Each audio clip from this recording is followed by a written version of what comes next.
이번 시간에는 5개 탱크 저장소 시설 기준에 대해서 좀 알아보도록 하겠습니다. 5개 탱크, 야외 탱크에다가 위험물을 저장하는 경우가 되겠습니다. 자, 우선 이 중에 보유공지 얘기 한번 해볼까요? 자, 보유공지 기준입니다. 저장 또는 취급하는 위험물의 수량이 지정 수량 500배 이하, 이 경우에 공지 너비는 3m 이상이 되겠고요. 그 다음에 500배를 초과하고 그 다음에 1000배 이하가 된다. 이때는 5m 이상이 되겠습니다.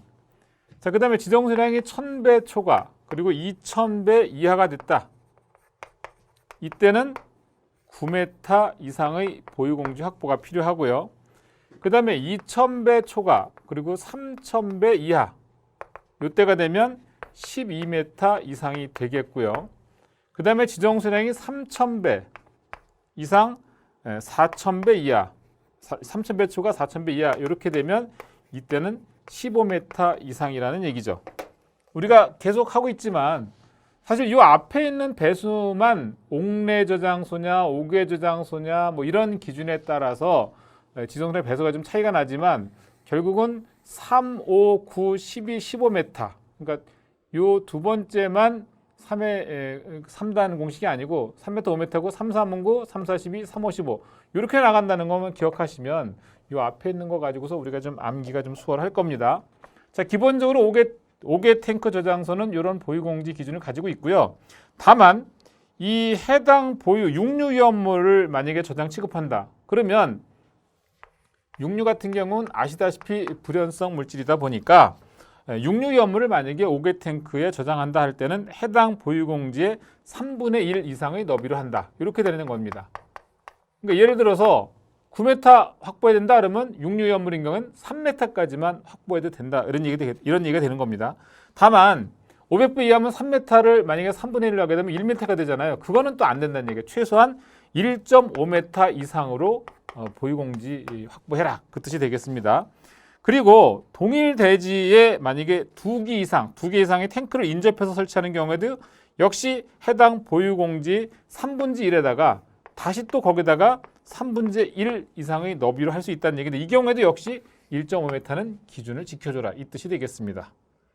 두 번째, 특히 이제 5개 탱크 같은 경우에는 통기관 설치 기준이 좀 중요한데 이 통기관의 경우에는 두 가지 경우로 나눌 수가 있어요. 우선 밸브 없는 통기관이 있을 수 있고요.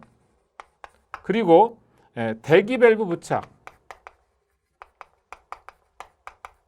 이런 통기관 기준이 있을 수 있는데 우선 이 밸브 없는 통기관 같은 경우에는 직경은 30mm 이상으로 해라. 이게 뒤에 가면 이제 간이 탱크 저장소도 나오는데 간이 탱크에서는 직경이 25mm로 좀 달라지거든요. 조금 좀 완화되어 있는데 5개 탱크 같은 경우는 직경 밸브 없는 통기관은 직경 30mm 이상 이렇게 기준을 지켜줘야 되고 선단 같은 경우에는 45도 이상 구부려라. 왜? 빗물이 침투할 수 없도록. 그 다음에 가는눈에 구리망 등으로 인화 방지망을 설치해라. 이게 이제 기본적인 밸브 없는 통기관에 있어서의 기준이 되겠고 이 대기 밸브 부착 통기관 같은 경우에는 5kPa 이하의 압력 차이로 작동할 수 있어야 되고 역시 인화 방지 장치를 설치해라 라는 얘기가 되겠습니다. 그래서 통기관 같은 경우는 두 가지로 좀 기억을 해 두시고요. 그 다음에 아주 중요한 게 나오죠. 5개 탱크 같은 경우에 당연히 방위제, 누출되면 확산되지 않도록 방위제를 설치하는데 이 용량하고 높이 기준이 시험 문제에서 굉장히 많이 나옵니다. 이건 별표를 한 100개는 쳐야 될 것 같은데 우선 첫 번째 용량 기준입니다.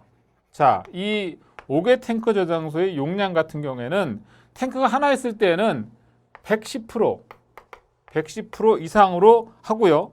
만약에 2개 이상이다. 그럴 때는 이제 최대인 것의 용량의 110% 이상으로 한다. 그렇게 되겠습니다.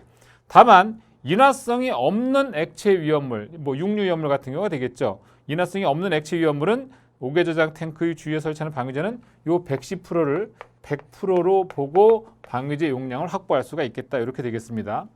두 번째는요. 높이 기준인데요.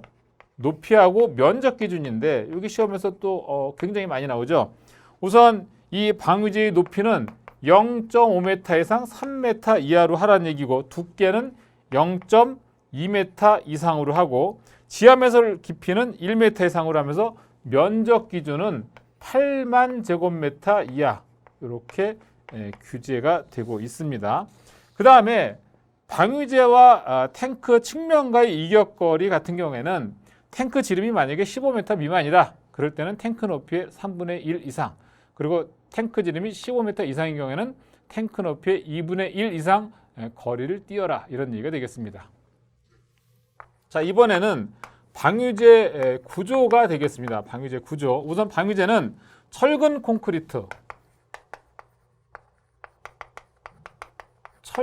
콘크리트로 하고요. 방위제하고 오개저장 탱크 사이의 지표면 같은 경우에는 불연성과 불침윤성이 있는 구조. 그럼 예를 들어서 뭐 철근 콘크리트 같은 것들이 될 겁니다. 그렇게 하라는 얘기고, 두 번째는 비가 오게 되면 내부에 물이 아무래도 찰 수 있죠. 그래서 이 고인물을 외부로 배출하기 위한 배수구를 설치하라는 얘기가 되겠고, 또 이 경우에는 개폐하는 밸브, 닫았다 열었다 하는 그런 밸브를 방위제 외부에 설치해서 물을 빼줄 수 있는 구조라 해야 된다는 얘기가 되겠습니다. 자, 그다음 세 번째로는 용량이 만약에 100만 리터 이상이다.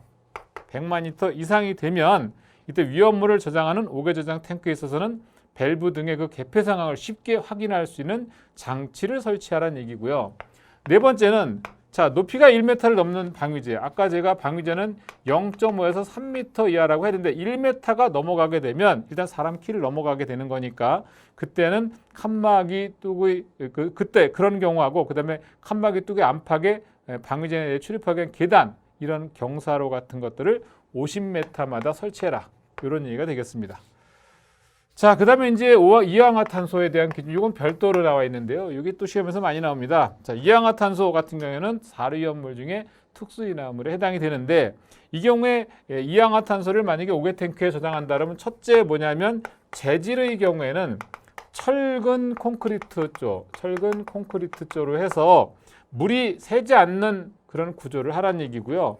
벽이나 바닥의 두께는 0.2m 이상을 유지해라. 이게 바로 이氧화탄소 오개탱크 저장소 설치 기준이 되겠습니다.